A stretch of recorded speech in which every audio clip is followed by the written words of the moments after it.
সুবহানাল্লাযী আসরা বিআবদিহি লাইলাম মিনাল মাসজিদিল হারাম ইলাল মাসজিদিল আকসা।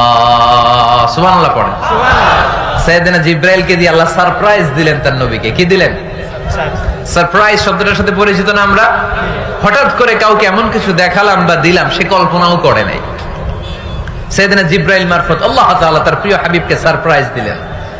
তিনি তার চাচাতো বোনের ঘরে শুয়েছিলেন, হঠাৎ করে সাইয়েদনা জিবরাইল ঘরের ছাদকে উঠিয়ে ফেললেন, বিশ্বনবীকে সাঁ করে নিয়ে হাতিমে শুইয়ে দিলেন, গলার এখান থেকে নাভি পর্যন্ত ছিঁড়ে ফেললেন। এটাকে বলে ওপেন হার্ট সার্জারি। শাক্কে সাদর, সিনা চাক করলেন। আল্লাহ রাসূলের হৃদয়ে বের করে জামজামের পানি দিয়ে ধৌত করলেন। হৃদয়ে নূর, ঈমান, হিকমা, প্রজ্ঞা দিয়ে হৃদয়টারে আবার পরিপূর্ণ করলেন, আবার সেলাই করে দিলেন। তারপরে সরাসরি এখান থেকে বাইতুল মাকদাস, ওখান থেকে আল্লাহর আরশে নিয়ে গেলেন।